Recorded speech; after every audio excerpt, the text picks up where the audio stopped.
The year in music has belonged to Ed Sheeran. His third studio album, Divide, was released in March, and since then it's been streamed on Spotify more than any other album of 2017.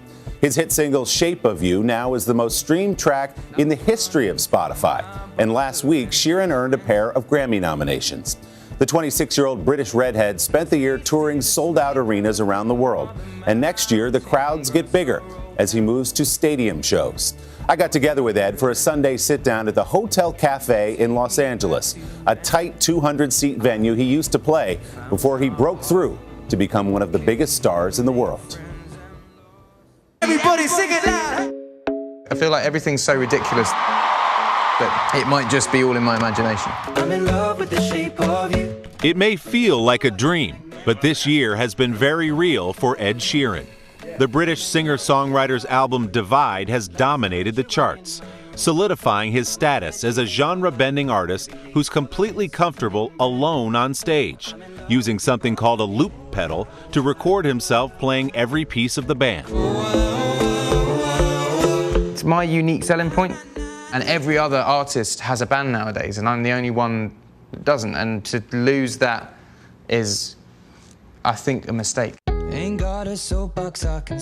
Sheeran has been described as pop music's tattooed troubadour, a one-man band who writes songs, plays guitar, raps a little, and sings smash-hit romantic ballads like Photograph. So you can keep me inside the pocket of your ripped jeans. And the two-time Grammy Award-winning Thinking Out Loud. People fall in love in mysterious ways. I could go to any wedding this weekend and I would hear one of your songs, guaranteed. Do you like that? Yeah.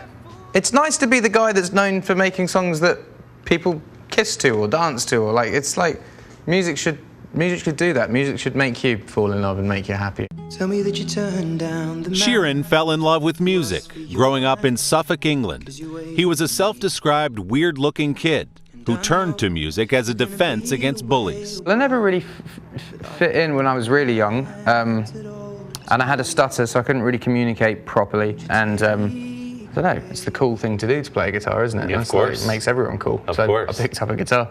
It's crazy, too, that part of your style, where you rap while you play, was kind of born of your efforts to get rid of your stutter by listening to Eminem. It was the Marshall Mathers LP, and my uncle gave it to me when I was 9. Cheers. There's some tracks on that album No, I know. no 9-year-old should hear. Stan, The Way I Am. No, it was more a murder around, one word at a time, you never, like all of that. Yeah. Yeah, more of the wordplay stuff. Does Eminem know that story? Yeah, I met him in Detroit the other day. Told him that, and he was like, thanks for making me feel old. Once his stutter was gone, Sheeran began to sing. He independently put out his first CD at the age of 13. At 16, he dropped out of school, and with the blessing of his parents but not much of a plan, moved to London. Sheeran played on street corners and showed up at every open mic he could find.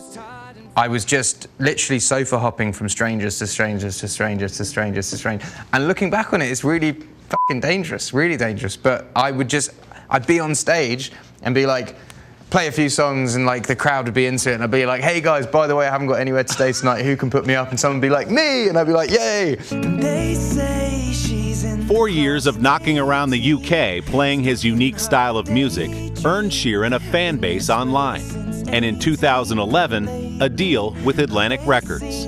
By the end of the year, he released his debut studio album, Plus. I'm out of touch, I'm out of love. Among his early fans, Taylor Swift. In 2013, Sheeran joined Swift on the Red Tour, and the pair became close friends. We both have started off our lives as the underdog with an acoustic guitar who writes songs about our feelings, and then have had a sort of like level of success that has both taken us by surprise, I guess. Sheeran's career was exploding by the time he released his second album, Multiply. It debuted at #1 in the US and the UK. It earned Sheeran 2 Grammy Awards and featured the hits Don't and the Pharrell-produced Sing. Immediately after collecting those Grammys in early 2016, Sheeran took a sudden hiatus. Why was that important to you to just go away and not be in the spotlight? I'd been touring for 5 years. Everyone had seen a show that needed to see a show. Everyone had bought an album that wants to buy an album. And I think it's good now and then to just step away. Not for yourself, but just to give the public a break. My pretty little Galway girl. He spent the year working on his latest album, Divide, and traveling the world with his girlfriend, Cherry. The two have known each other since childhood and reconnected 2 years ago at one of Sheeran's shows. People like that about you, that the girl you knew in high school is the girl that you're with now. Took a while to get to that, though. You know, I didn't grow up an attractive boy, and then suddenly you're kind of in situations where, because you play music, people like not even think you're attractive, but they're kind of more like, oh, hey. Yeah. Like, and it just took a while for me to realize what actually life was about. So you worked through that phase of your life. Not really worked through it, kind of like fell through it. Who is so in love. Perfect, an ode to Cherry, is the latest single off Divide.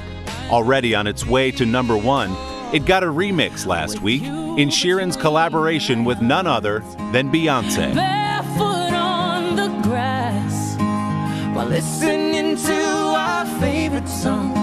Is there somebody out there you've not collaborated with that you would still like to? Who's the dream collab? Eminem was always top of my list. Eminem and Beyonce were both top of my list. Okay, so we've checked one off. Now you've Yeah. met Eminem.